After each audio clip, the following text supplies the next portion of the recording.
All right, so welcome everybody to our fourth and final gallery talk for the Child Factor International Art Exhibition. So thank you for spending your beautiful Sunday with us. And I'm happy to see so many happy faces. And we're going to have a great gallery talk. To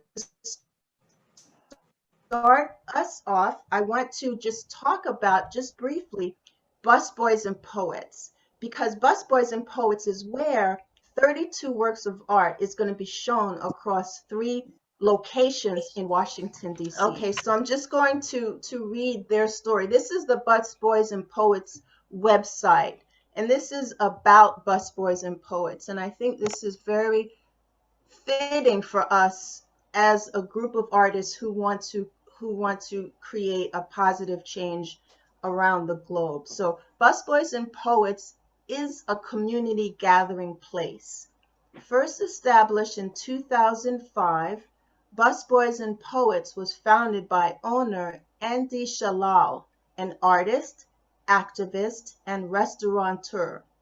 After opening the flagship location, 14th and V Streets, where our work is also going to be shown there, the neighboring residents and progressive community embraced busboys, particularly activists opposed to the Iraq War.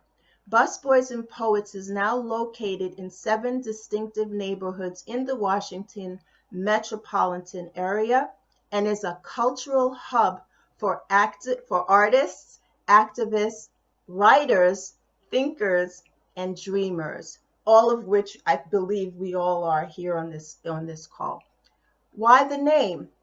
The name Busboys and Poets refers to American poet Langston Hughes, who worked as a busboy at the Wardman Park Hotel in the 1920s, prior to gaining recognition as a poet. So that is the background, guys, on where your artwork is going to be seen. So just raise your hand if you like the idea of this being where your art is going to be seen. Cool, cool. Thank you. All right. Does any one of you have any comment about Busboys and Poets before we move along? You can unmute yourself, and if you've been there before, if you like this idea, if you hate this idea, whatever, this is for you now to share your comments on Busboys and Poets. I just wanted to say thank you, Carolyn, for putting it together at such the last minute when they had the other incident at the at the hospital. Well, not incident, but right. It felt like an incident to me. I just wanted to personally thank you for getting all of that together so quickly. So. Thank you. You're welcome. Yeah, I would ditto that sentiment. Yeah, you've just been outstanding, Carolyn. And I'm very interested to see how the community reacts to the art. As much as I would like my particular piece to be in a hospital in a children's ward, because that's why it was painted, right. You wouldn't get that same community discussion and gathering around each painting in a hospital. But at Busboys and Poets, I'm curious, and I guess you're going to be the one that's going to give us that feedback over time, how people are reacting to the different art at the different locations. Right. What I may do, and I'll make a note of this, maybe I'll create some sort of a blog just for this, so people can give their feedback. What do you think? I don't know. Sounds like a good idea. Right? Maybe some kind of blog, or I'll think on that. What's the best way, or what we have already there, like the Instagram, but with Instagram, there's so many different posts, we may not have it in one place. So right. I think what I'll do is make a blog post and invite people, the general public, right, or to make comments about our different shows. I could do that.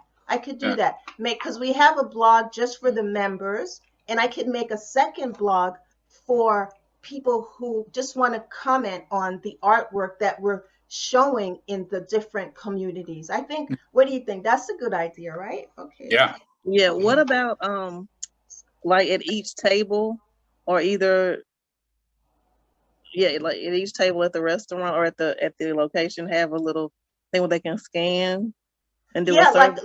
yeah. I QR can make a scan? QR code for that. Yeah, Yes, QR code, and that way yes, they can go to the site, or they can go to the yes, blog post or yes, yes. a So like I survey or said, something like that. yes, that's also a great idea. Okay. I love you guys. You guys are just true creative people.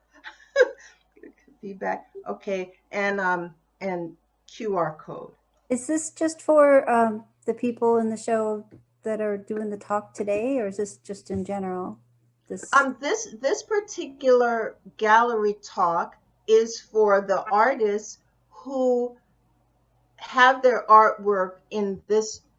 I'll show you in this gallery here, the fourth one. So this is the list. But as part of the gallery talk, it includes everyone who shows up here. So the talk really is the community of attendees on this call. So you are free to make comments, ask questions. And when we go through, which we have not started yet, this is more of an introductory about, I guess, since we're all artists here and most of us here on the call are exhibiting, we could talk about the art and how we can actually leverage this moment throughout the months ahead, right? So thank you for your ideas. Did that answer your question? Yeah, I was just confused with the busboy story and this show. I didn't. That's all. Okay. Yeah. The busboys is where the Child Factor physical artwork is going to be exhibited across DC. It's because the Children's National, they're having their 150th anniversary. So all of a sudden, they wanted to reconstruct some of the gallery space. They said they didn't want our artwork to be in harm's way. All of these things. I'm sure there are other reasons as well. Maybe we're too political. I don't know. And at this point, is fine. We have other, we have other venues, and so this is why we're talking about the Busboys and Poets, because they sort of came to our rescue to allow us to have these artwork across not just one but 3 of their venues. Okay, thank you for explaining. You're welcome. You're welcome. All right, so let's jump into the artwork. Let's start out here with Svetlana, right? And I'm going to back out so you can see her 3 works. Okay. And Svetlana, can you unmute yourself and just talk about a little bit about your background, and then we'll get into the artwork that you have in the exhibit. I started classes in 2017 and in art business only 4 years. And my artwork about people and what's happening today, about COVID, and I use usually oil impasto because I like thick texture, and I have fun for work with oil impasto. Cool. Mm-hmm. And can you tell us a little about your background as an artist? I went to classes when I turned 61. I never paint before, never draw before. I just started in 2017. Wow. Beautiful. I had only 7 months classes in Lower Mill, Huntsville, Alabama, with artist Chuck Matthews. That's Cool. it. Well, thank you for dipping into painting the beautiful works. So tell us about the We Are. I believe this is the one that you are showing at Busboys, correct? Correct. Yes. Okay.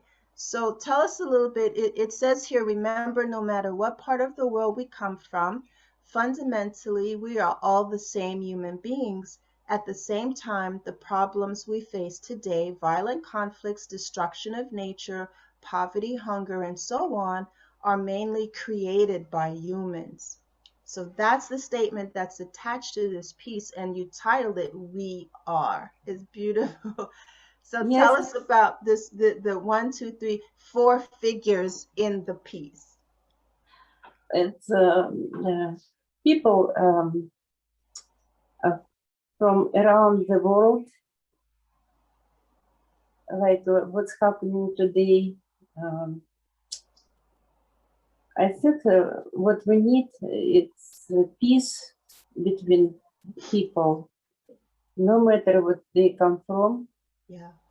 Because we're all human beings, and we have to live in peace in this world. Right. And you have the colors of red, black, white, yellow, right? Brown. Yes. So these are representing the different colors of people. Is that Yes, true? different colors people also. Okay. Wonderful.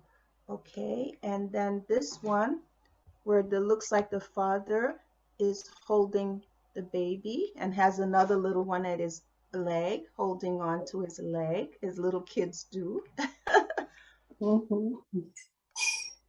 This about I created this painting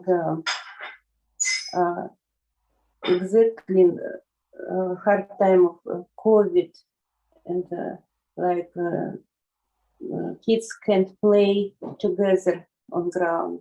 Okay. And what it's all about, that today was hope. We're hoping that it will be finished soon, and we can be together and play together and do what we want. Okay, so you have a football, you have a baseball, you have a soccer ball. Wow. Yep. Great. Thank you. Okay. And then the last one you have here, you have a good bit of people here. This one is entitled Today with Hope #2. So tell us about this one.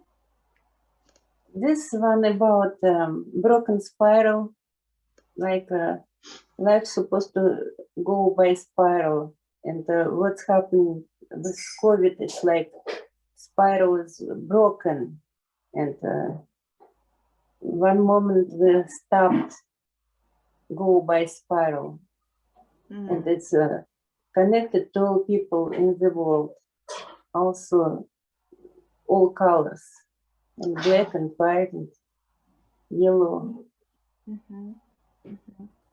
And this is also oil. Oil. Yes. Okay. Okay, attendees, fellow artists, guests, what have you got to say about these pieces, or ask Svetlana about her artwork? I like the golden touch because it's very divine. It's como we are the humanity. It's golden. Me gusta. I like it. It's very shiny. Okay. Thank you. It's very beautiful. I really love what you've done, and I really like how you brought up what was happening with COVID. Like I can tell it looks like maybe are the round shapes supposed to be kind of like what's happening in the environment around the people? The spirals. Yeah, can you talk a little bit more, because I think the idea, Svetlana, about spiral could be a little confusing here. What you mean by spiral? You mean the spiral of life? The spiral of the life force? What exactly spiral? Because these are Spiral, the circles. Yeah. spiral of life. Okay. Yes, Okay. like broken spiral because of COVID. Okay. Mhm. Okay. That makes sense. Okay. Very nice. I Yeah. like the colors on all of them. The Mm-hmm. yellow background or the gold background really brings out the colors of the different features in the of the people on the painting. Mm-hmm. And I like how I can tell it's representing different races, like we said, based on the colors, even of their outfits, not Right. necessarily the hue of their skin. Right. So I really like that. And the second picture that has the child holding on to the parent's leg, that really is, what children do actually do. Right. So I like all of them. Mm-hmm. Mm-hmm. Thank you so much. Mm-hmm. Yeah, I'd like to comment on the first one in particular with the "we are."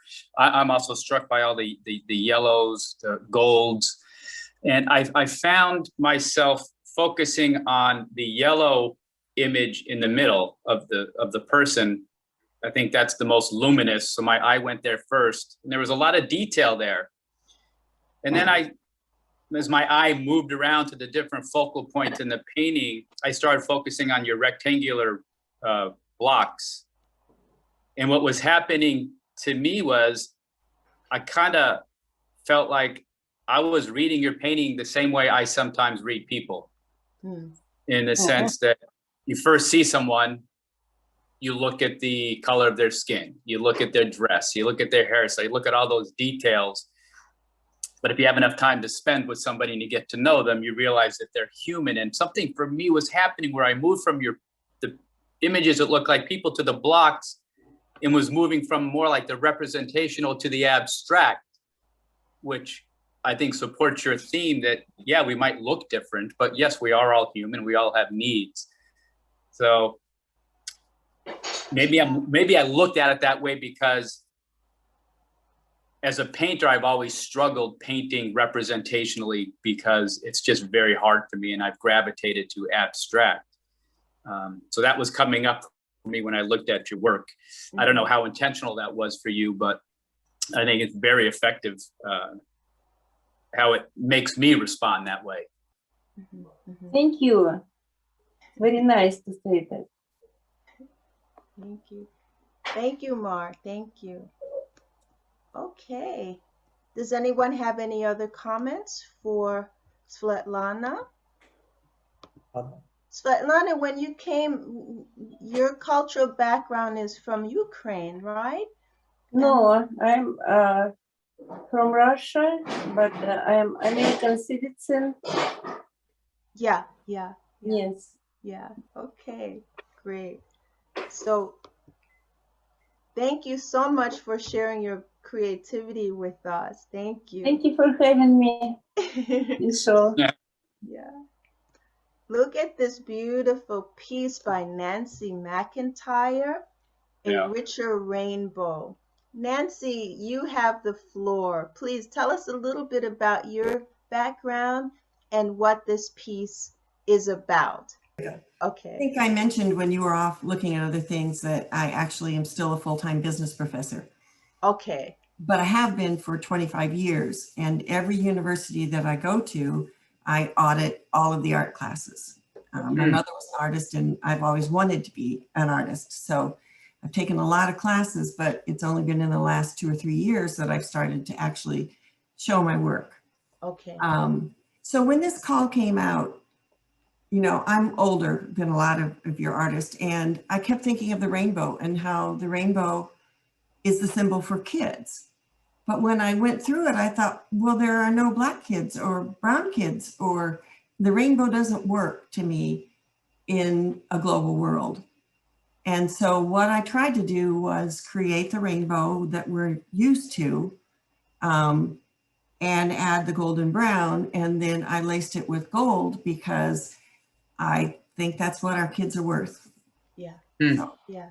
Yeah. Beautiful. That's it. Beautiful. And this is a nice size piece, 20 by 60 inches. yeah. Right?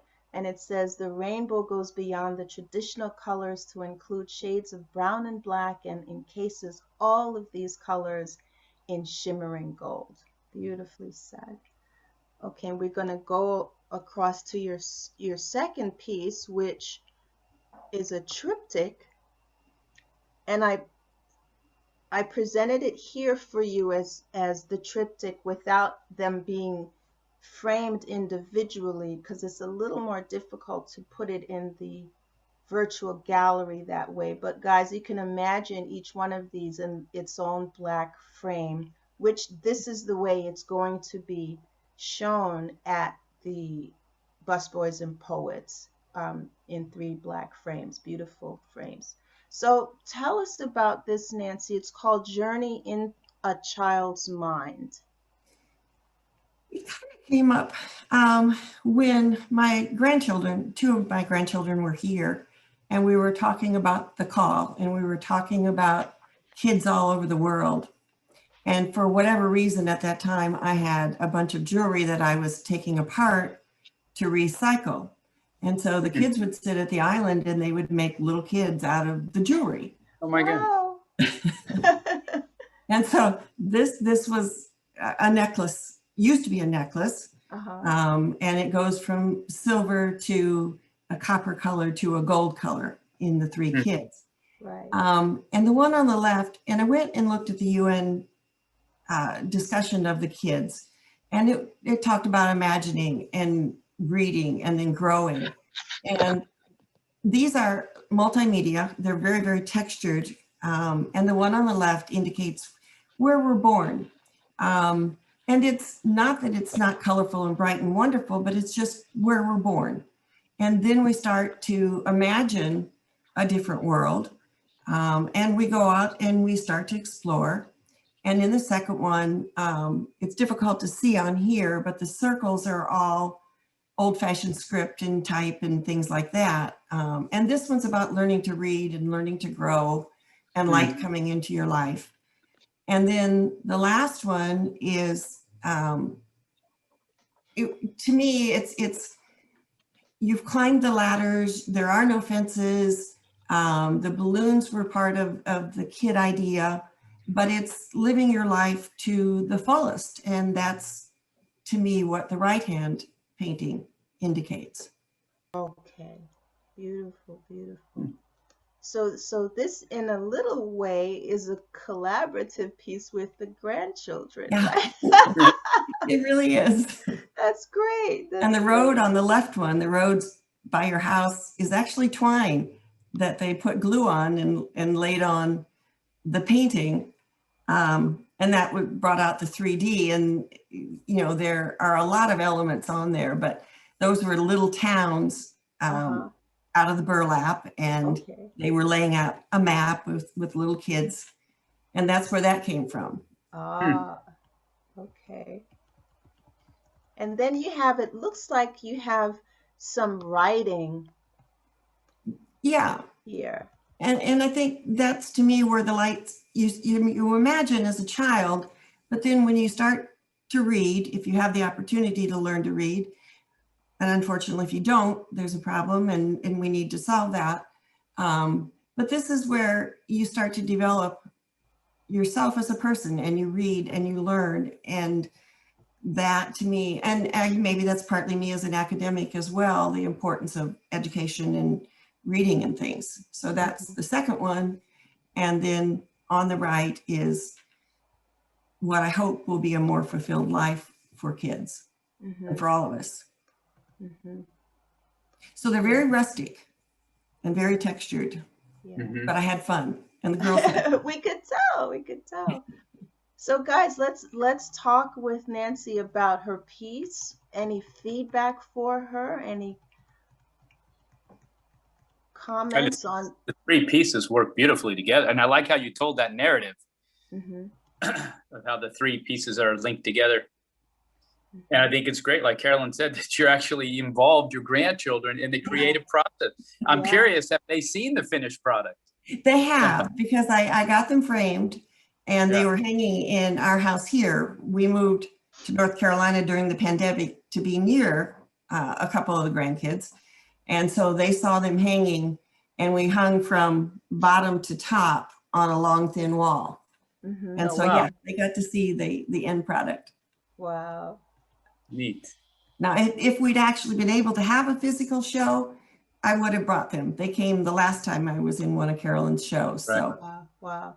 Well, we're going to most likely have some kind of a special event at one or more of the three Busboys and Poets that will include the artists so we can gather. So this is another positive outcome of our being, canceled by the hospital, that we do have a chance. And also, I have a friend of mine who has a beautiful home and a beautiful patio, huge, with 2 gazebos, and she usually has these beautiful outdoor parties. And she said, you can invite the artists here.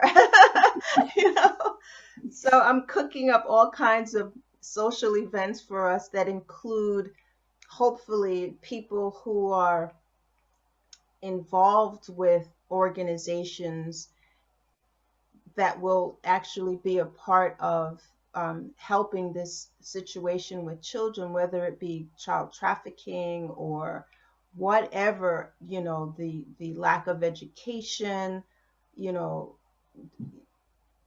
reading, these kinds of things, so that we give them an opportunity to speak and affect change, you see. Mhm.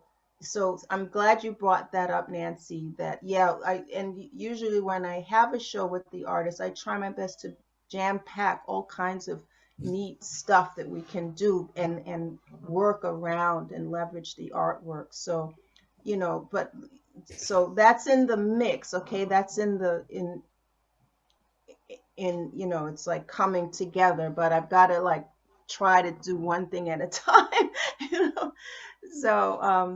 so you can look forward to invitations for those kinds of things as well, and I definitely will give you a heads up way ahead of time. So if you're able to come, then you can. It won't be a last minute. Hopefully we're done with the last minute changes. there was a question there about how colorful one is and how muted the other is of the paintings I submitted. Mm-hmm. It came up on the chat line. And that's Yes. a reasonable question. That was me asking the question. I can't get my picture back. Oh, okay. I don't know how to get the picture. I looked up on it the first time, but for some kind of reason I lost it. But I wanted to know, is there a reason for the more subdued colors that you use in the second painting than in the first? In the first painting, looked like the colors are right out of the jar. In the second painting, there's a reason for that. Can you share that with us? Well, yes. And I think it was when the call came out, the rainbow idea was in my head in some way to incorporate a broader rainbow, to include kids of the world, of Black, of brown, of every color that's out there. And so I was working on that concept. But then when my granddaughters were over and started to play, the rainbow colors, I don't think would have worked in the triptych. And so I kind of let that idea go and went on to some other ideas that were in my head. So it was just a switch in my head where I flipped from playing with the rainbow idea that seemed a little bit too pat, and moving back to something that was more natural for me. So it was just the process of answering the call. Okay, thank you. Mm-hmm. Thank you for that question, Henry. Thank you. Oh, we got your visuals back. Very good. Okay. Any other comments or questions for Nancy? But Nancy, on the triptych, did you work on all 3 at the same time or one at a time? Or No, they were all out. I have a huge table in my studio/garage, and it's a 4x8 table, and these were all laid out as I started working. And it started from the kids that my granddaughters built in the silver and the brass and the gold. And from there, it was just kind of a development of the idea, and they all had to be there in my head to work on. Right.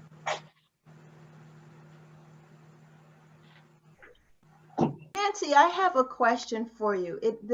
Every time I see the right side of the left square, I feel like when the process of dragging and making that pattern, for some reason maybe because of where I grew up, it reminds me of a radiator. It reminds me of a radiator, and I'm like, can you talk about how you've chosen that particular grid or Well, to me, it was breaking down the fences and the walls. Okay. And so I get the radiator idea. I grew up in an old house too that had the Yeah. standing radiators. Yeah. But in my mind, and probably because a lot of what's going on at the Mexican border, the idea in my head was that there shouldn't be borders. And so my child is positioned where there are no borders. Okay, but they come up in the painting. You put them there. Okay, so this little child is away from the fence. Yes. Right. Okay. Yep. So that represents a fence. Okay. Okay. Thank you. Thank you. All right. Any other question? Go ahead. I think somebody else had something. It's very suggerent and emotional. I love your textures because you can come in, you can get inside the pictures. Thank you. Thank you. They're very playful too. I really like how just inviting and fresh the feeling I get when I look at them. That's what my girls do to me. That's wonderful. Yeah. Wow. Very beautiful. Well, thank you for sharing this with us, Nancy. Beautiful work, and I'm gonna enjoy seeing these in Busboys and Poets. All right, so Elena Gastón-Nicolás, I know you're here. So these are your 3 pieces. Please tell us a little bit about your, I'm sorry, let me see if I can back out of this again. Tell us about your background and what these pieces are about. So I am, bueno,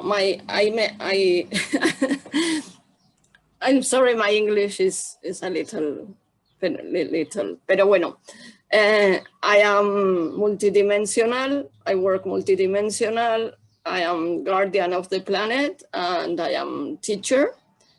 I am a sculptor, but I work with anything I have. And I come from Spain. It's my 3rd year here. And those pictures, some of my artwork, I do them with my students. And the first one is the background is made with we made we made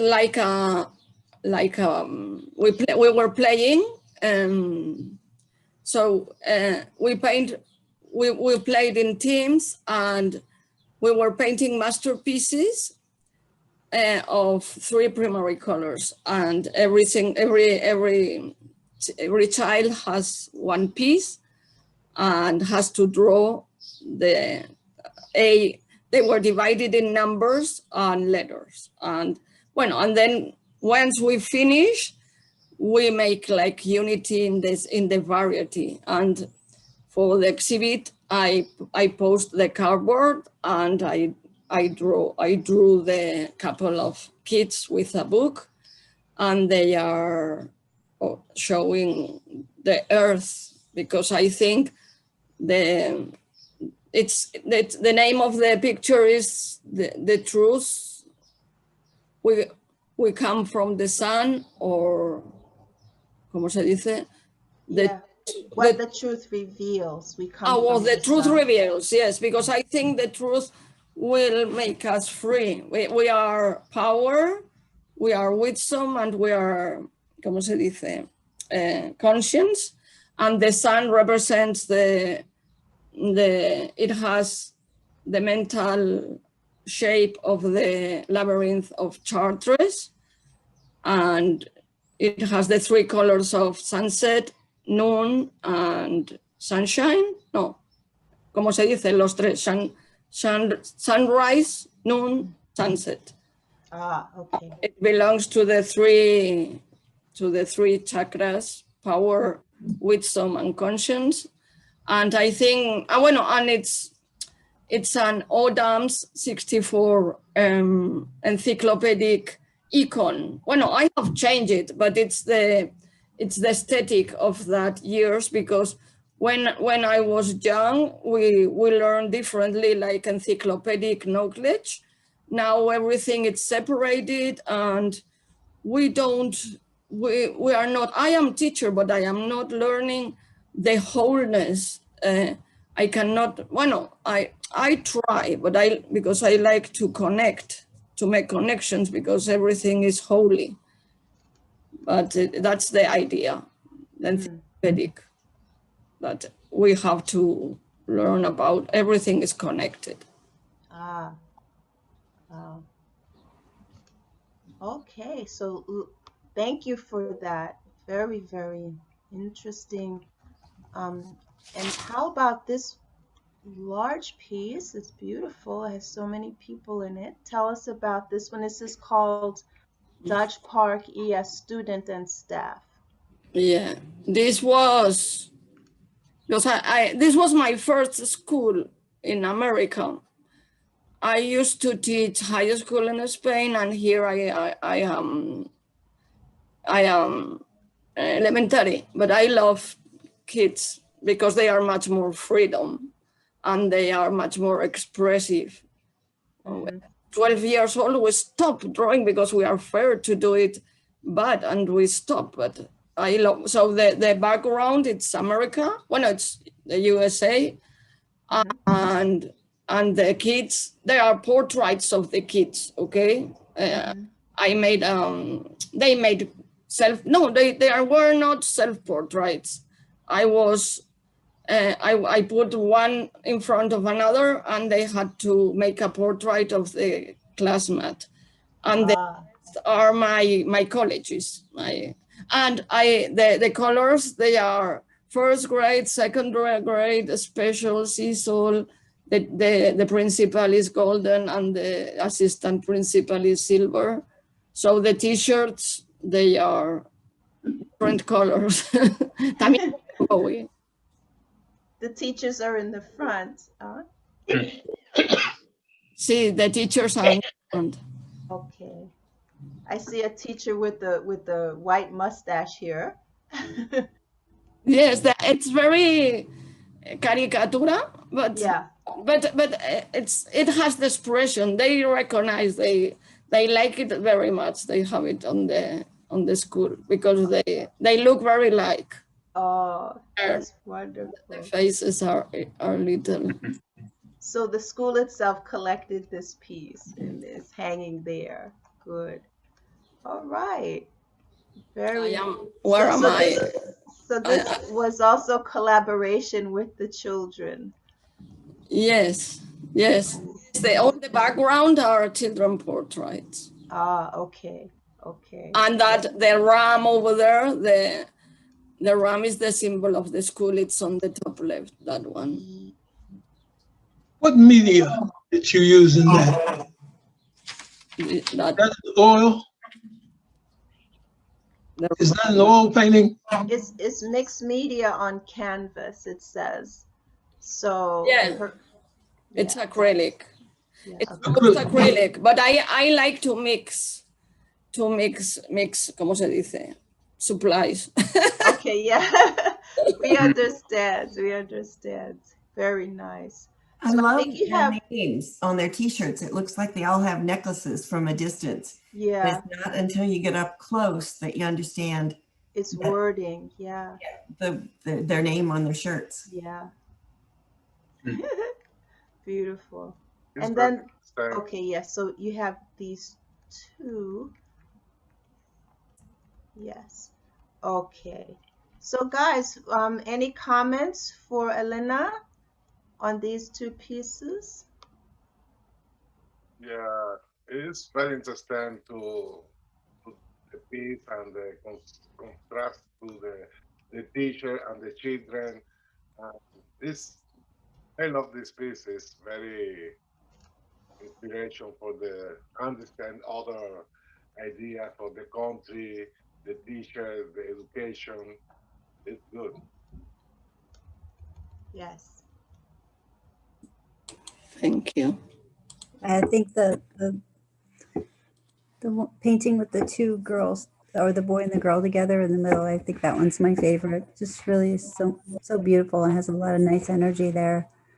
Kind of like their energy is creating the harmony in the world almost. And it's almost like you have that labyrinth too. So it shows how life has a journey.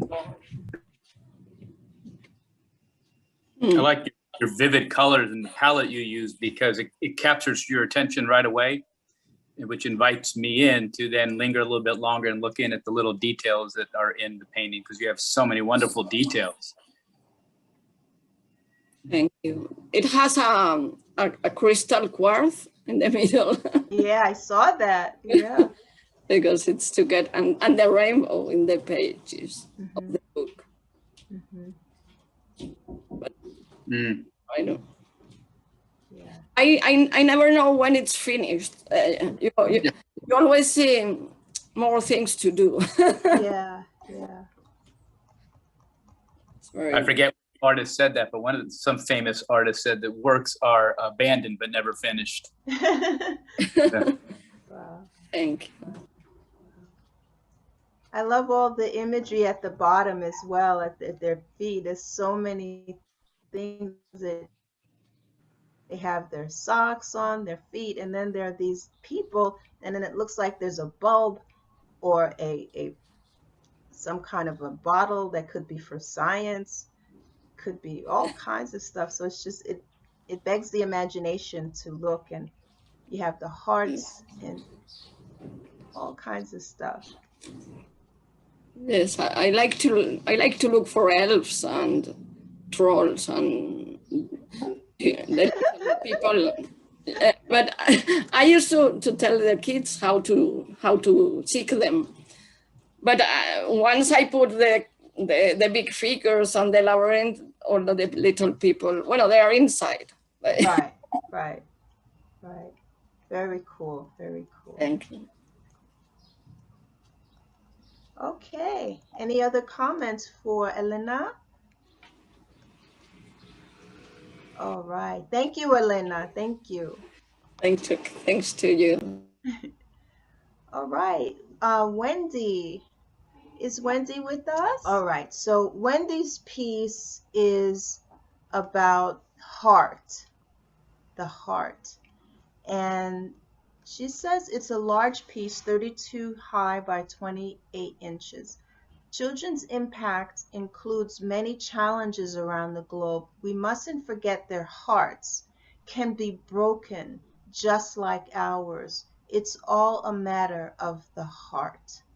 That is so true, so true. Look at all that she has in this piece. She's got the child rights in the very middle, and then she has, let's see if we could zoom in. There we go. There's a butterfly, there's words, proper health care, safe environment, always be, let's see what she has here, always be vigilant. She's got a little house. Butterflies, more butterflies, safe and decent shelter. She's got a compass that has emergency, self-explained activity, danger. She's got it looks like the devil over here with the Sith. My goodness, she's got all kinds of stuff to look at and talk about. She's even got COVID, the Grim Reaper, right? That's what she has around COVID. It's like, whoa, yep. And it goes on and on. So Wendy, her piece is wrought with conversation and imagery. And she has a little boy here at the bottom. Let's take a quick look.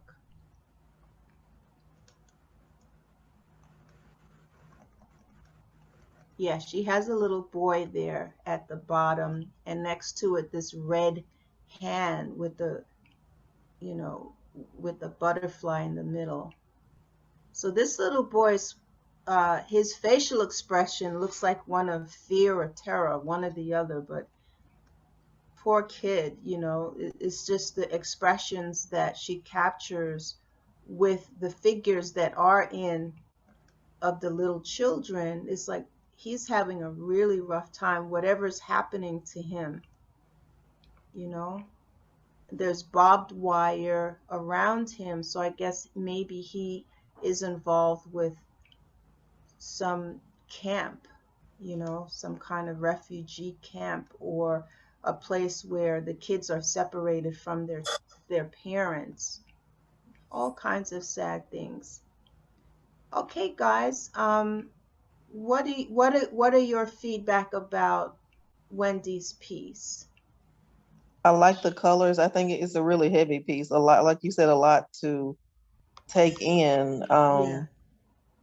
But it's very, I don't know the word I'm looking for, but it's a very good piece, telling about everything going on. And I think the little boy at the bottom, maybe I'm thinking maybe that represents the children down in the border in Texas. Right. Okay. Okay. So when you said a child in a concentration camp, maybe that's what that child is representing. That's what I got from that. But I like it. I really like everything that I didn't look at everything, but I just like, you know, the heart in the middle, and how the heart is the main thing that keeps you going, to keep you alive, and then everything branches out from there. So that's what I like about it. Right. Thank you, Shamel. Thank you. Any other comments? Is that all painted, or are there objects? There are objects. She's got objects embedded. Okay. And she shipped it to me. And she warned me. She said, "Don't worry if pieces of the objects fall off. Just glue them back on." Yeah. So I try my best to be so careful, because even if it did come off, I would not know exactly where to glue it back on, except using her picture as a very good map. But I would still have to really study it to see where the heck this piece dropped off from. Right. So, yeah. Oh boy. Any other comments about Wendy's piece? Okay, thank you guys for your input. Let us go around the corner.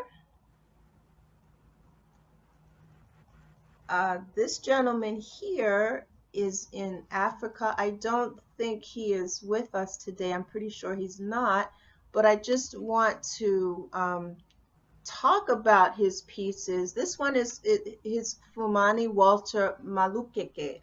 He is a charcoal and pastel artist. So this is pastel, large pieces. And this is our mother and sister are the ones to take care of us as children while our fathers were not there.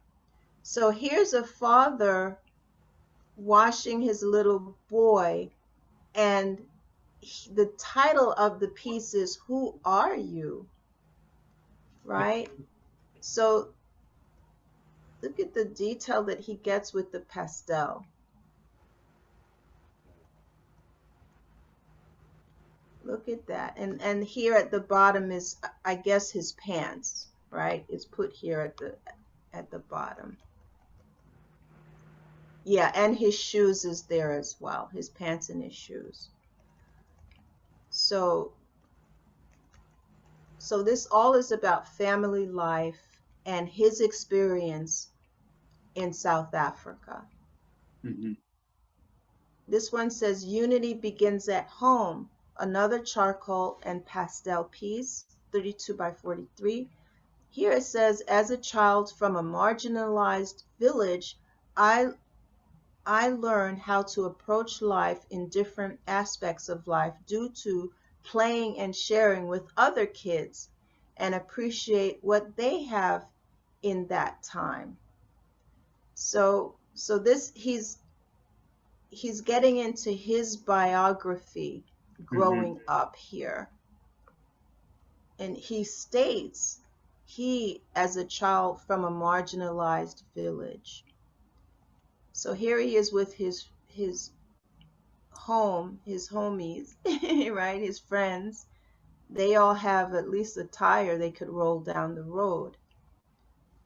And then the last one is with a mother carrying her child on her back. Where do you come from? As children, we often forget where we come from, literally, because our elderly people don't tell us our roots and how we connect to our forefathers as a new generation. So again, this is his experience and his family about this, and that may be true for several African American, African, even other cultures. The elders may or may not talk about who was there before them.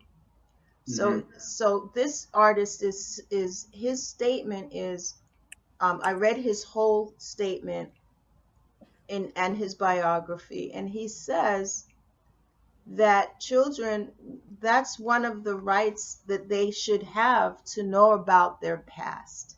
Yep. Right. When I first saw this, where do you come from? As a mother, because I have twin daughters, when they were born, my question was, for at least 2 years and probably still, where did these children come from? I know they came out of me, but before they came out of me, they're their own person.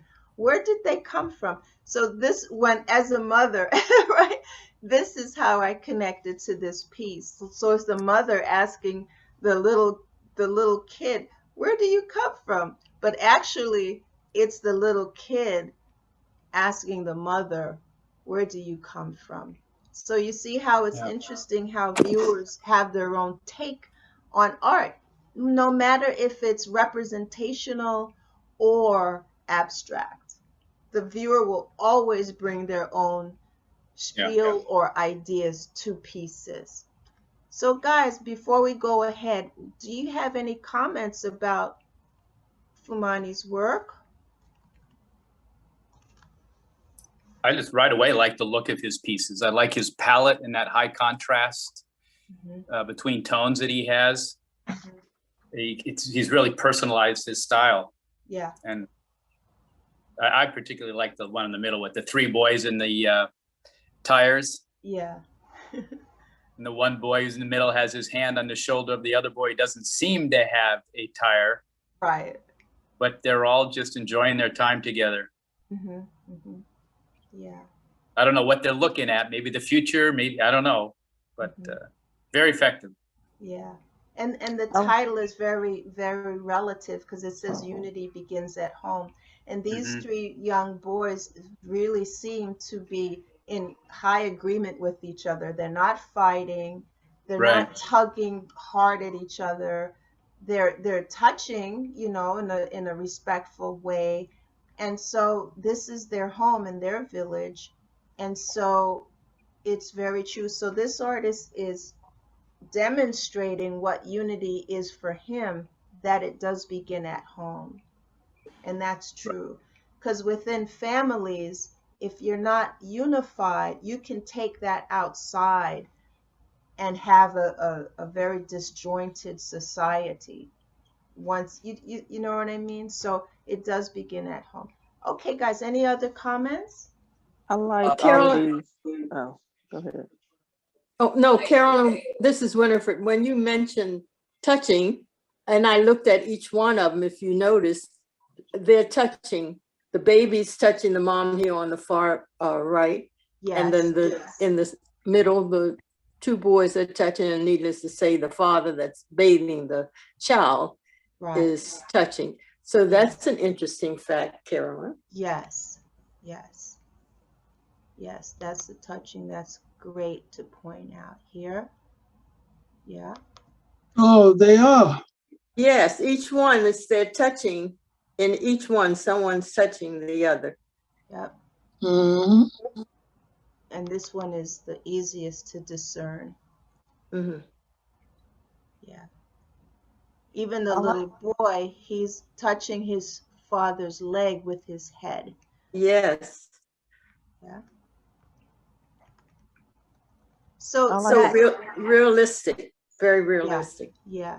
And you know, I've read something today that reminded me of what I knew. Infants that are not touched or left alone in the nursery, maybe they were, you know, sick, they get sicker the longer they're left alone. They get more well and healthy when they're in the presence of another person. Mm-hmm. So just to, you know, the human beings, we are a societal race. We need each other. We need each other to survive, and to survive healthfully and well. So just us being here today, no matter if it's virtual, but just the idea that we're close and we're talking with each other, it's important. It's vital to our life, you know. So thank you for pointing that out, Winifred, that in all of his paintings, there is the touching. Hello, I am calling for Henry Whitted. If you are interested in a job, press 1 now. To prevent further calls today, I won't call you again today. Goodbye. I think somebody has the radio on. Okay. Okay, any other comments? Yes, I like the colors in all of these, and I like the first one the best, because it does I guess in their culture and in our culture, the mothers really do a lot of the raising and bathing you know, of the children. Mm-hmm. From what I've from what I've seen. So I like that one the most. Mm-hmm. But I like all of them though. All right. So thank you for that, guys. Let us continue on. Okay, we have Robert VP Davis. I think Robert is here with us. Robert, are you here with us? Okay, this piece is a sculptural piece. It is a collage, acrylic on canvas. This is called Tears and Blood Are Spilled Every Day by Children Trapped in Circumstances Out of Their Control. Some are able to escape, many become victims of people and forces only too willing to take their innocence for cash. So that is what this piece represents. And then this one here is another of his pieces, Girl Crying. Pastel on paper and collage. It's too easy to ignore an underworld that most of us will never face. This young lady is the only one who is living the truth at this moment, being sold to the highest bidder, usually multiple times a day. So sad. So he's bringing the ugly truth to us of what's happening with the children. And these are older pieces. I didn't put the years on any of our pieces, but this piece I believe he did back in let's go here to his page. By clicking the media button when you're in the exhibit, you can find out all about the artist, and this is true for all of you, for all of your work. So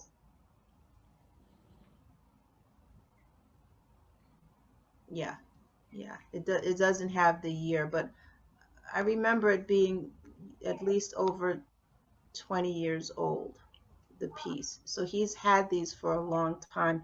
And so that just goes to show what's been happening for all these years, right? And this is another one of his pieces, Cry of Death, which we'll get to right now.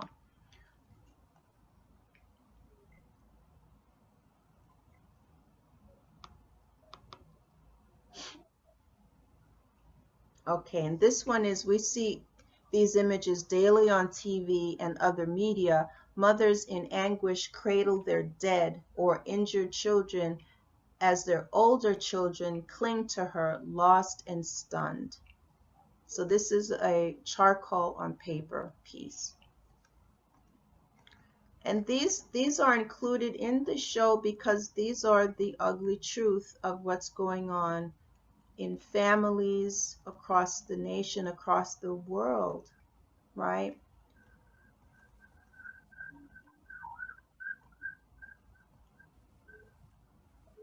So guys, would you like to comment on these three pieces? How does it strike you? I know it's difficult subject, but it's a part of the child factor.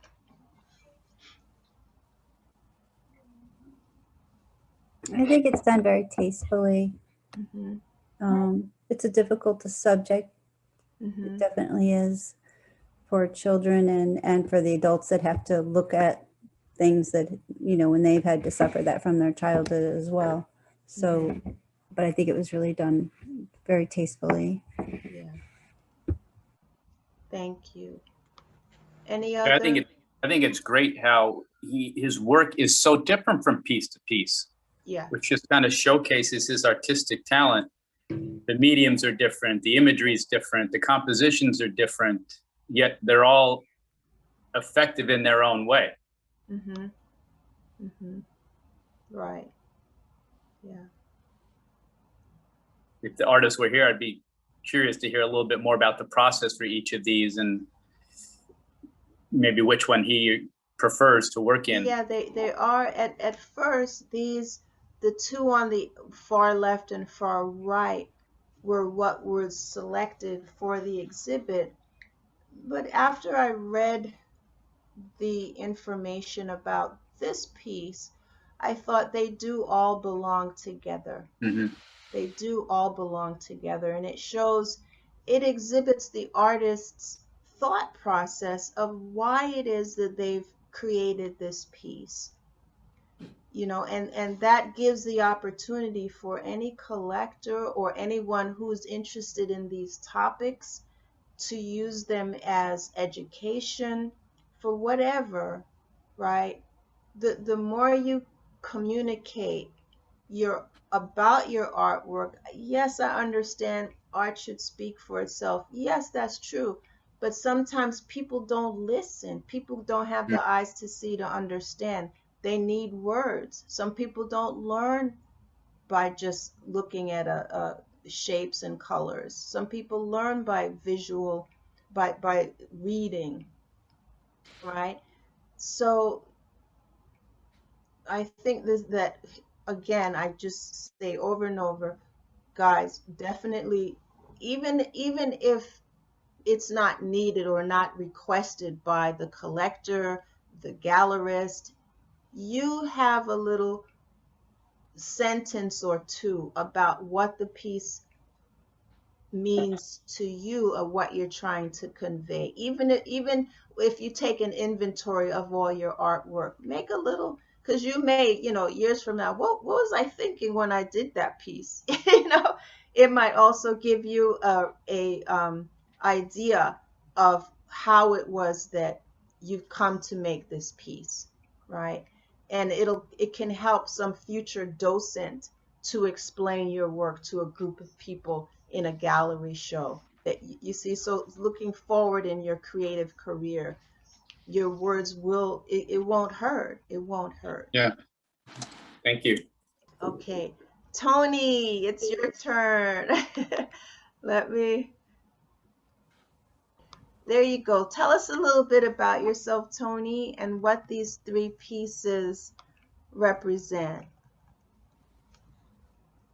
Well, I was born in Havana, Cuba, many, many years ago, and came to the US in the 60s.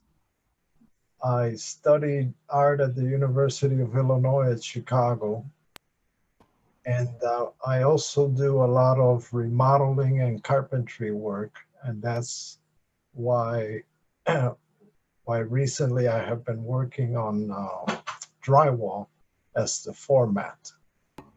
So what I do is I take plaster and apply it to the drywall. And I can either, then from that point on, anything can happen. I can work on it while it's dry, or I can wait for it to, or stay wet. I use oil paints, the same thing. I can wait for the plaster to dry, or I can try to apply it while it's still wet. It always creates different results.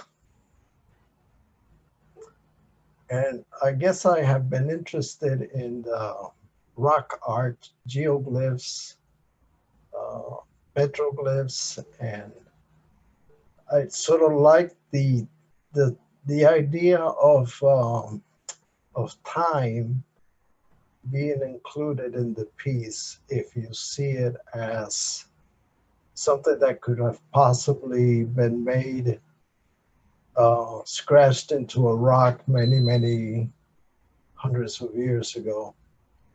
So I sort of like that idea of if the viewer picks up on that, then it brings up this concept of time. And Stray Bullet, thank you. Stray Bullet is the one that is going to be in the show at Busboys and Poets. Talk about Stray Bullet. Well, let's see. Some of these are inspired or influenced by, I was looking at some artwork by Paul Klee and Joan Miro, and sort of the simpleness and childlike approach that they have to some of their images.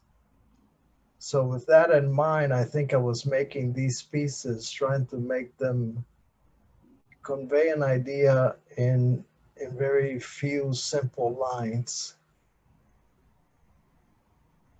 Okay, beautiful, beautiful.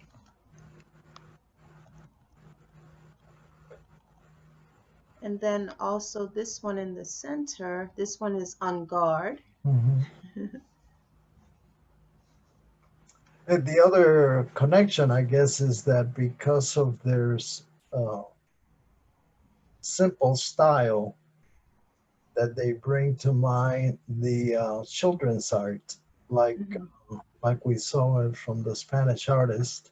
Yeah. That there's just a very simple approach to it, very honest approach. And this one you say, this is relevant in the sense of safety and security while having the freedom to play in fun and naive ways. Yes. I like how you have the child's face looking up and you know, just having a good time there. And then here you have uncertainty. Children need to have a sense of safety and security while having the freedom to play in fun and naive ways. So here you have the image of him look like he's falling down almost. So talk about that one.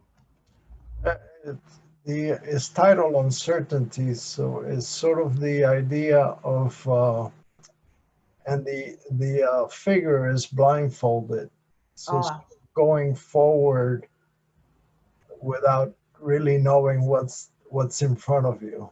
Okay. Okay. Interesting. All right. Thank you. You know, at first I thought he had a hat on. I didn't realize. It could be a hat, but I didn't realize it was a blindfold, but thank you. Thank if you. it's a hat, it's below his eyes. I know. I know. Very good. Okay, guys, do you have any comments for Tony about the works on plaster? I love the look of the plaster. It makes it very unique and very rustic looking. And I do see like when you're going for the Egyptian like hieroglyphic kind of look. Mm-hmm. I definitely see that on the first one, especially with those colors. And I like all of the figures. I like everything about the pieces, but I really like the fact that they are on that plaster that does give it a unique look and texture. Do you have any problems with it cracking? I have found that drywall is the best material that holds on to it the best. I tried it on wood, and with wood, it does have the tendency to crack and fall off. Okay. But that's just drywall mud is what you're... Right, right. I love them. They're beautiful. I love the texture. Thank you. The support is a wood. No, it's drywall is a material that we. Oh, yeah. Oh, it's very interesting. Yeah, it's good. I like the more monochromatic. It's good because I want balance and the contrast to the other piece is very interesting. They look like ancient cave and piedra rosetta. Yeah, the Rosetta Stone. Yeah. Exactly. It's the. Yeah. Beautiful. Rupestre, pintura rupestre. Es lo que. I like how the materials in your mark making go so well together.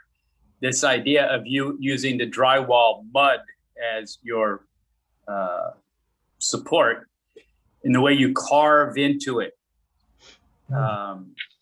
Did the two things just go so well together? Are you using plaster? And we heard you mention how you were kind of looking at petroglyphs and hieroglyphs and that kind of thing.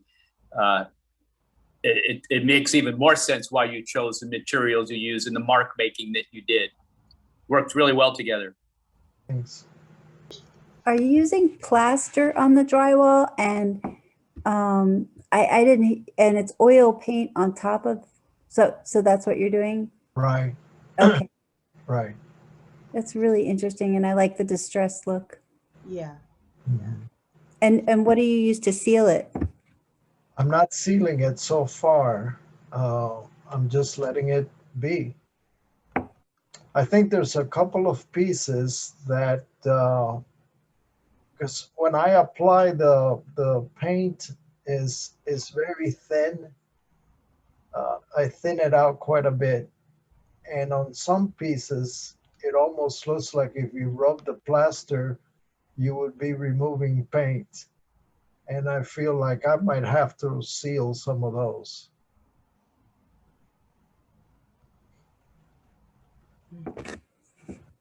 Yeah, as long as you don't like have cracking or flaking, and it looks great. Really, really nice. Beautiful. Thank you, Tony. Thank you. Thanks for the response. Awesome. I'm going to. What material is he placing the plastic? He wants to. Now, this is the 3D gallery that produced the background part of it, this white side on the edge. So, Tony, what do you mount this on? Is it on, like at the very back of it? What do you use to hold the plaster on? Yes. I glue the drywall, the back of the drywall gets glued onto a 1/4-inch plywood. Okay. And then I frame that 1/4-inch plywood, I put a frame around it. Right. Right. So, and on Busboys and Poets, this piece, the stray bullet piece, and I did see it, unwrapped it, and had to wrap it back, right? So, because we're gonna take it there. This piece is now it's not gonna appear frameless. It's gonna have that frame around it, and it's on the panel, the wood panel. Does that answer your question? Yeah. Yes. Okay. Yeah. Thank you. Thank you for that. All right. I think the stray bullet one looks like a ballerina or someone dancing in the rain. I really like it. Yeah. I didn't think of the song when I was doing it. Nice. All right. Next up is Mark, Rafael. Oh. Mark, you're up. Wow. Tell Last but not least. Hi. My art journey is an interesting one. First of all, I'm out in Los Angeles. I'm born and raised out here in Los Angeles. And I made my first abstract painting back in 1991. But I've had a 25-year career as a classroom teacher. I've taught elementary school, I've taught middle school, I've taught high school. And only a little over a year ago did I stop teaching and commit myself to my art full time. And as a teacher, with all the commitments that you have, I was really only painting on winter breaks, spring breaks, summer vacations. And of course, I loved to do it when I could do it. But even though my 25-year career as a teacher was fulfilling, there was always this creative energy inside of me that I felt did not have enough opportunity to get out. I just wasn't expressing myself in my art. And, you know, I came to this point in my life where I said, I don't want to wait till retirement. I don't want to wait till I'm 65, 67 to commit myself full time. I want to do it now while I have energy and I'm still young. And it's just been an extremely fulfilling year for me. I've absolutely loved it. I'm committed to it. And I'm on this track. So that's background. This particular piece is an interesting story too. Before I actually started on this piece, I had a very good friend who was very ill. And she was staying at Cedars-Sinai Hospital out here in Los Angeles. And she and her husband knew I was an artist. And the husband took some pictures of some of the art in the hospital, and he sent me a message and he said, you know, Mark, your art is as good as this art, if not better, which was great for my ego. I very much appreciated that. And he got me thinking. And I said, wow, that's an interesting idea. He talked about trying to maybe donate my art to a hospital or something to that effect. So the seed had already been planted that I was going to make a painting, and I wanted that painting to be exhibited near the children's ward of a hospital. So then I went online and I started looking at contests because I said, I need to get my art out there. And that's when I came upon the Art Impact Child Factor exhibition. So I said, I got to get to work on this painting. And from the very beginning, I started painting it with this idea that it would be exhibited near children. And I knew children would be seeing it. So I was thinking, what is it that a child would like to see? And of course, I thought it had to be bright. It had to be cheerful. And that's why I went with this palette. That's why I went with this style. Typically, my art is a little more toned down in terms of having so many colors on the canvas at the same time. I usually have more of a main color theme in a particular painting, even though other colors might be in there. And, you know, I thought of crayons, I thought of bubble gum, I thought of finger painting. I mean, all those things came to mind to me while I was envisioning the painting and actually in the creative process. And I have to tell you, there was something so liberating about approaching it that way, because I started having fun with the painting. I, you know, what could I do to make it more cheerful, or how could this be more like bubblegum, or whatever? And this is the final piece, and I hope that when someone looks at it, it does convey some joy, and they get it makes them smile or reminds them of the inner child. Well, that's kind of my background and the background for the piece. Just in terms of creative process, I always start with an unstretched raw canvas on the ground. Okay. The first layers are usually stains, very thinned out paints that, and since I don't use gesso, that paint just stains the threads of the canvas, and it stays very flat, and allows me to do a lot of wonderful blending that forms the background. And then just slowly, just over many, many layers, there's different swirls and splatters and drips. And like, I'm sorry, I'm forgetting the name, but the woman from Spain says, you know, she doesn't know when her painting's done. Right. And Elena. Elena. Yeah. And that was kind of true for me. But then, you know, there comes to a point in the process where, I don't know, I just do a swirl. I put that last piece of paint on, I take a step back, and it's done.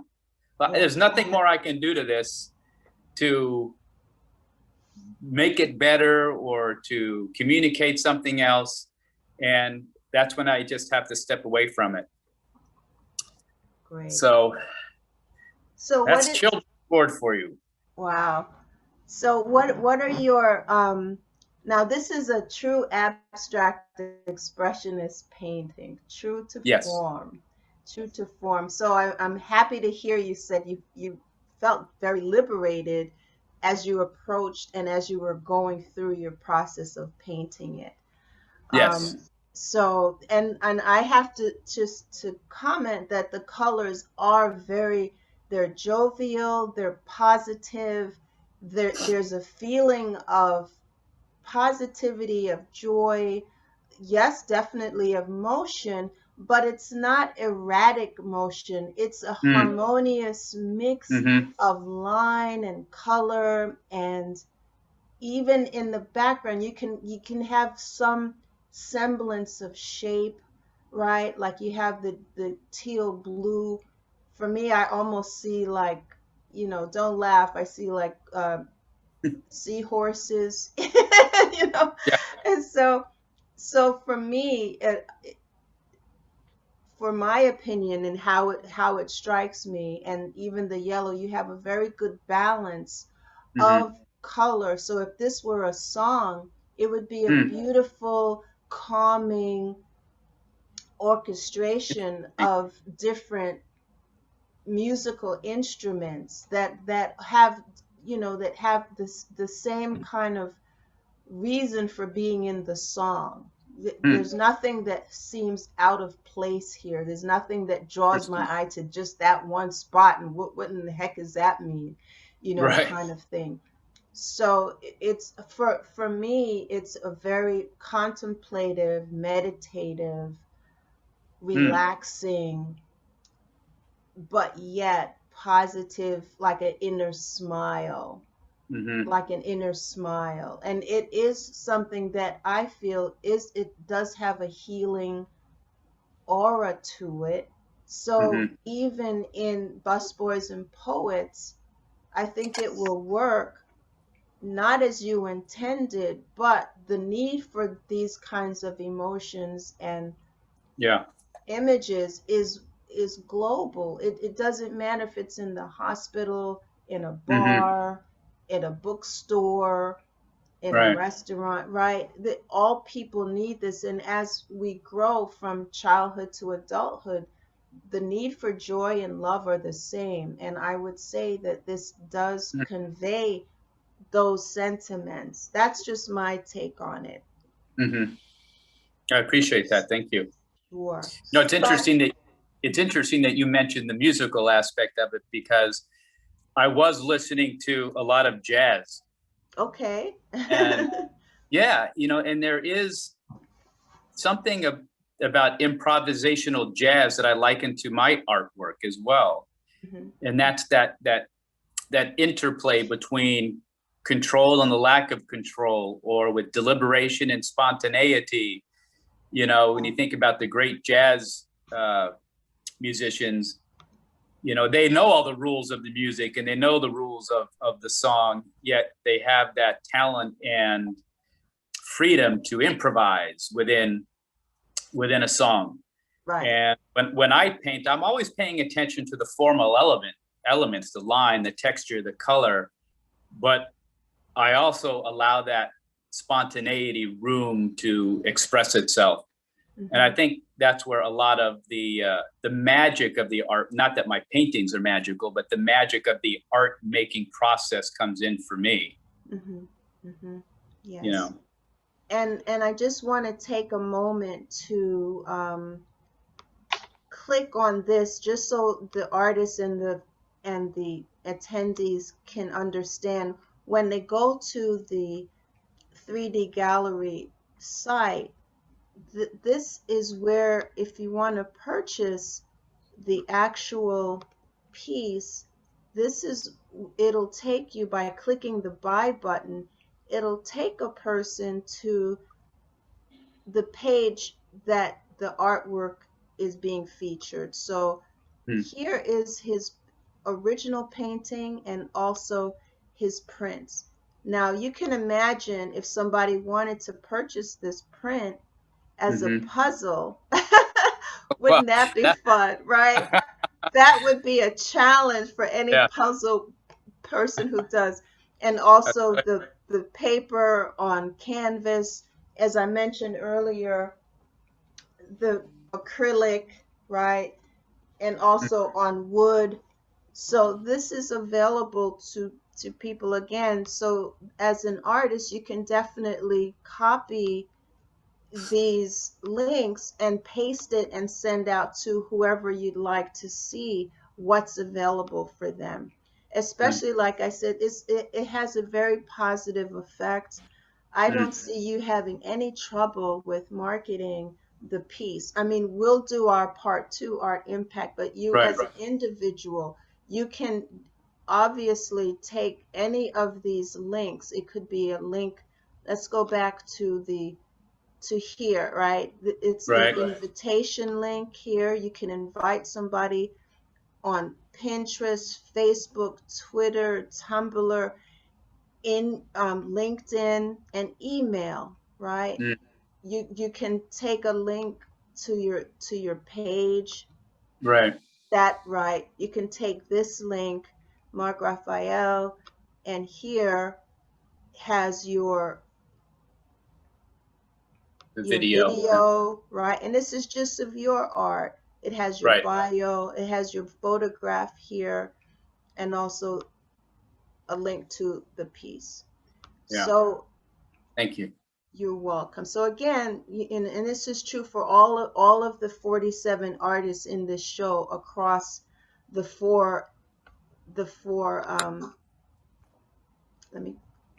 virtual galleries that have this available to them.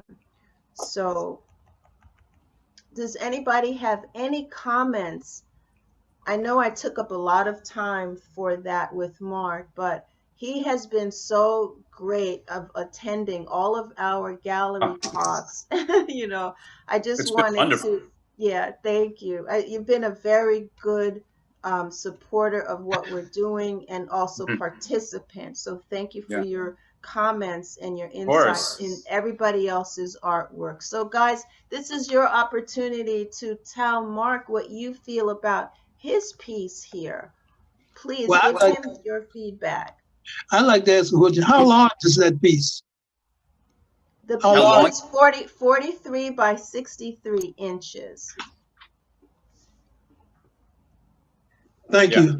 It looks like cells in arithmetical progression or like universe inside, or the Earth. It has a lot of interpretations because it looks like Pollock, but it looks figurative. It has, bueno, depth. Yeah. Yeah. Thank you. It kind of has a Jackson Pollock 2021 Jackson Pollock feel. Yeah. Well, he is my hero. I can see that. I love Jack. Actually, a little bit of his wife, Helen Frankenthaler, just the poured paint. Yeah. Yeah. Yeah. Not his wife, excuse me. That was Robert Motherwell, his wife. Yeah, but that's great. It's really Thank you. Very dramatic. I like the Looks color. better here than when you were showing it. It's lighter and brighter here on this screen. Oh, okay. Yeah. And I got to just say that in person, it's much more impressive as well, which I think is true for most art when you see it in person. Right. Yeah, but you see all the textures and the depth, like you're saying, when you get up, when you can see it in person. Yeah. And how long did that take you to produce? You know, this was about 2 weeks worth of work. I didn't work on it every day. I would have my moments where I could really get into it for several hours at a time and then stop. In the early stages, I tend to like to work on wet for maybe one or a couple of layers and then let it completely dry. Otherwise, you get too many of the layers, they kind of sink into one another. Yeah. If you let those first couple layers dry completely, then I can start building that texture and see where I want to take the painting. What type of materials do you use? I mean, in terms of brushes or types of... it's funny, the brushes only touch the canvas in the first layer where I'm staining the canvas. I'll get crouch down, get on my knees, and actually even crawl on part of the canvas when I'm doing it. I like to saturate the canvas with a wetting agent and then stain it with a brush. And then after that, it's a lot of drips and this and that. Yeah, I'll either use the end of the wooden handle of the paint. I'll use, tongue depressors. Right. Sometimes I'll drip it right out of the can. Sometimes I'll mix paint and put it into small cups and use smaller pieces to make smaller marks on the painting. But most of it's not brushwork once I'm past that first layer. And you don't gesso it beforehand. You're staining the raw canvas. Correct. Well, thank you. It's really, I enjoyed the bubblegum feeling aspect of it. It really comes across nicely. I really like that. Makes you want to chew a gumball and pop a few bubbles, right? It does. It really does. And I wanted to ask you, so you do stretch this on canvas? Not when I'm working on it. But is this is on canvas or wood? I'm sorry. Yeah. Okay. It's when I'm working on the piece, it's unstretched. So I just have it on the floor. Okay, that I kind of thought I heard you said that, but I was wondering. And the painting's finished, I stretch it over the bars. Oh, very cool. Okay. Yeah. Nice. His was the largest piece in the show. Yeah. Yeah. Very nice. Thank you. I like the colors and the brightness of the piece, and it does remind you of just children. They do like bright colors and the happiness that a child needs to exude in life. So that's what I like about it. And I do want to thank you also for participating in I've been to, this is my third talk, and I've seen you at all of them. I think that's very commendable that you've taken time out of your schedule to join us. Yeah, thank you. I've noticed you in those other gallery talks too. Thank you. Very good. Thank you so much, Mark. Thank you for this piece. It really will, and I'm happy that we earlier talked about, creating a blog just for this show. I would love to read and share with all of, and I'll make it so that it's public so people can, talk back and forth with each other, and you can always go in and read. Okay, so do we have any other comments about Mark's piece here? Well, I think it looks like letters, it kind of looks like letters on top of on the top layer, and then it makes me think of space too. So I really like it. Thank you. Well, Mark, I want to say thank you. It's very interesting. Very seldom do I look at a painting and can say that I enjoy looking at it. Yeah. But the more I look at this, the more attracted I am to it. It reminds me of so many things, especially if you're in a rural area and you can see the sky and looking up at the sky.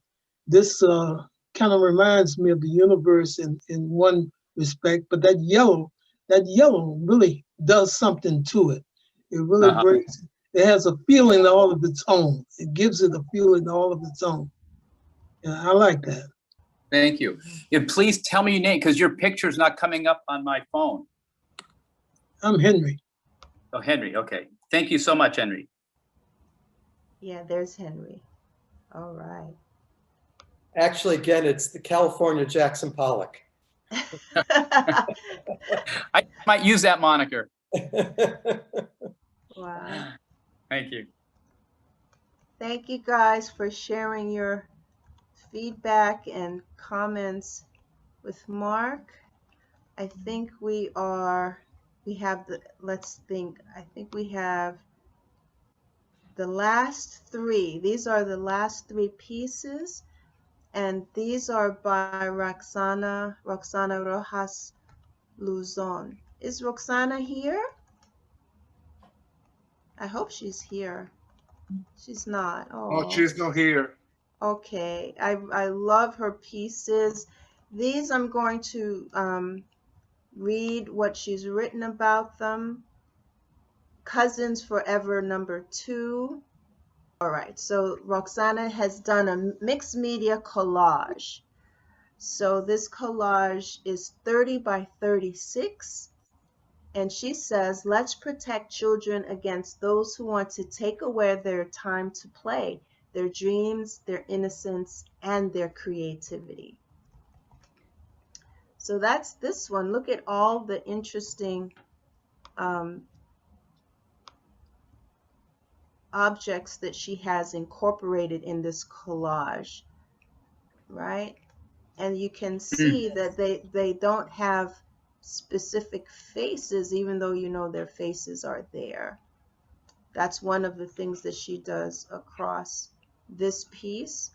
And also this is the piece that will be in Busboys and Poets, Brother and Sister. And it says, let's pray for all the children of the world to have a safe place to sleep. How true is that? And not thinking of them in cages like there are in the Mexico border. So sad. So here is also more cousins.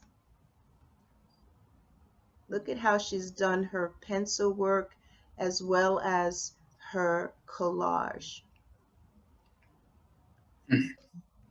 So, and her color schemes are just so gorgeous, so well put together. So guys, what do you think of Roxana, of her work? I think it reminds me of where the sidewalk ends, especially the one in the middle. Okay. I'm not sure if you're familiar with that book, but it's like a book of poems for kids. And the illustration on the cover and throughout the book looks similar to her pencil work. So I really like you said, the colors and the different use of materials. It's really done well. Yeah. You know what? Drawing children, I feel like to get the face outline, it's very difficult, and she just really captured it in this painting that you're showing with the brother and sister. Or it's a mixed media. I really feel like it's just like so innocent. It really captures that. Yeah. I really like all of them. I like the colors in all of them. But I really love the brother and sister piece. It's just, I don't know, like it just moves me, I guess, to see just the innocence of the children. And like you said, for them to have somewhere to sleep is really important. Yes. I really like that one. That's like Well, I like the first one also because it shows the creativity and them dressing up, like, playing dress up, going outside Yes. and stuff like that. So She's really mastered that mixed media. She's got a real technique down. I like all of them. That middle one reminds me of a Gustav Klimt. Yes, yes. And yes, very much at so. first glance, I thought it was painted. I said, wow, that's really wonderful how she's rendering the bedspread and all that. But I see that it is collage.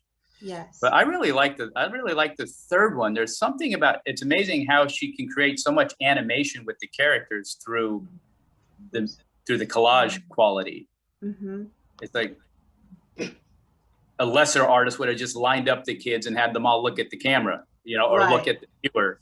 But the kids are actively involved and engaged with one another.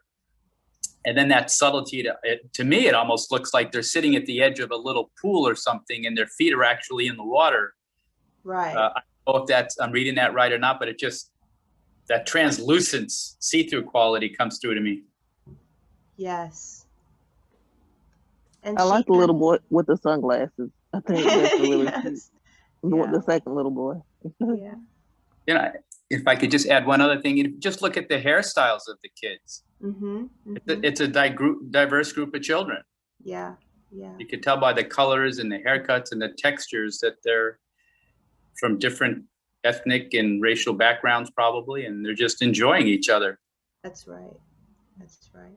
And you can see that their feet are touching different continents. Greenland, Iceland, South America. Very beautiful. Oh, that's cool. I didn't notice that before. Yeah. See? And she's got here, let's see, ARR. Probably a rival. Ocean. It's just a lot to discover. That's another point about artwork. It's just wonderful if there are discoverable elements, right? That will lead the viewer into an inquiry. Like to have interest in the piece. I'd like to know, is this a combination of a watercolor and collage? Yes, she calls it mixed media collage. She doesn't say everything, but just as artists, as you can figure out, some of this is paper, some of it she has drawn herself. Some of it is newspaper. Some of it is probably charcoal for the hair. Some of it's maybe paint. You see, some of it could be gouache. Some of it could be watercolor, right? So it's truly a mixed media collage. And she just masterfully puts it together and makes an orchestration of something that's very effective for what she's saying and what she's conveying. Carolyn, this is Winifred. Since I love doing collages, I find so interesting that she has actually drawn their lower limbs into, on the children. It's very seldom, in fact, I haven't seen it before, that usually collages will actually draw separate from, using other materials. Yes. And so it's beautiful. Yes. It gives me an idea of very good. Very good. I already know that I am going to combine drawings into my collage pieces. Very good. Very good. It's expansive. And I'm sure Roxana would be heartfelt to know that her artwork is inspiring. Inspiring you. For me, it is. Yes. Yes. Yes.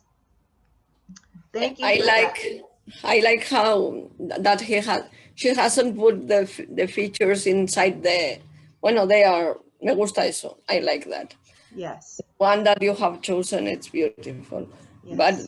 But not to put inside nose and mouth. I like that. Yeah. I want to just show you her website that we put together here.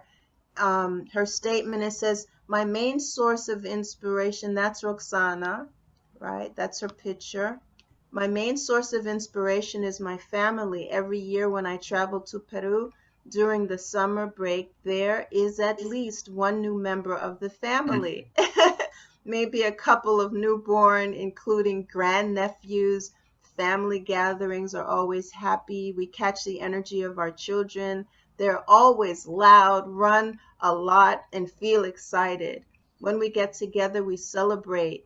Then our children are growing safe and healthy, and wish the same for all children of the world. Back at home with hundreds of photos in my camera, all I want to do is use them as inspiration to express different types of feelings, from nostalgia, loneliness, and need of protection to happiness and thankfulness. So, beautiful. And yes, and here also, her bio, I wanted to read it because I read the whole thing and I think it's relevant, especially as she isn't here to talk about her background. She says, I was born in Piura, Peru. I began to explore the art of collage when I first became pregnant. Toxic paint fumes could have harmed my unborn child. Glue and paper provided me the freedom to create. Today, 19 years later, I continue to be fascinated by the art of collage and use snippets of magazine paper, fabric, paper painted by my children or by myself, photographs, and anything that enriches the texture and color of my images. My inspiration comes from my family, having 10 older sisters and brothers, traveling as a journalist around the world, and raising 2 girls. I render festivity, love, consolation, protection, and solitude in my abstract and representational work. So that is her bio and her statement. So I'm happy to end the gallery tour with Roxana Rojas-Luzon. Thank you, Roxana. we are taping this, so she will get to hear all of our comments and gratitude toward her artfulness. Does anybody have anything lastly to say about Roxana's work before I stop the sharing of my screen? I'm going to come back to all of us soon. The screen share. Okay, guys. So what do you think? We did it. We did it, right? Well done. Thank you so much, Nice everyone. job. Yes, you can unmute yourselves and just to wrap up, any last comments or acknowledgments to any of the artists, any input or just anything that you want to share before we say good afternoon. A big thank you to all of you. Yeah. Thank you, For sure. Caroline. It was really a beautiful exhibit. Great. You're Yes, welcome. thank you so much. I want to ask if we are going to have opening reception. No. Well, we are planning on having a reception because COVID, people are still getting their vaccinations, right? I think we'll probably be deeper into the summer for us to get together. I think that's just probably more practical for everyone as well. Okay, and whether, so I can guarantee you we will have a party. Okay, we will have a party. One way or another, we're going to have a party. I love to party. So we're going to have a party. And we'll go from there. But like I said, because of the COVID, I got my 2 vaccinations day before yesterday. I got my last one, so I'm happy that's over with, right? And hopefully by then you guys will also have your vaccinations. I think one of the things that we and I spoke with the sponsor who was going to do this party. She said, all I ask, everybody brings their card that said they've been vaccinated. That's their pass to get in, right? We don't want to be responsible for anyone's getting sick or passing on COVID-19. But not to show it, because there was on NBC, they said that scammers are out there already looking at the cards that people are posting because the birth date is on there, the birthday is on there. Oh my God! And yeah, so yeah. It's just for us to make sure that our party is safe. So yes. That's all. You know, we're not going to take a picture of your card. We just want to see it. Especially the birth date. Oh, okay. Well, I love my birthday. Not to take the birthday. Right. Okay. So guys, you guys have been wonderful. It's just my pleasure to host this wonderful final gallery talk, and we hope to have more, right? We hope to have other speakers, maybe Dr. Obo from the African charity that will be donating some of the proceeds to, and so forth. So any other last words, everybody?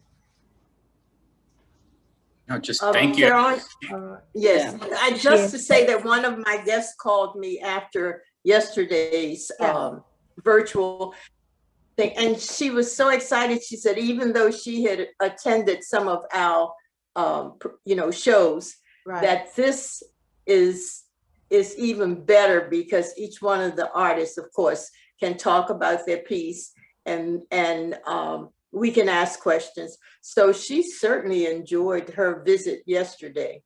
Oh, great. Thank you for letting us know that. That's perfect. That's perfect. All right. So guys, it was good to see you. So I'll stay tuned with you. Okay. So everybody have a wonderful Sunday. Mwah. Thank you.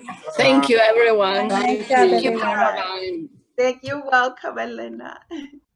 Bye-bye. Bye-bye. Hasta luego. Bye.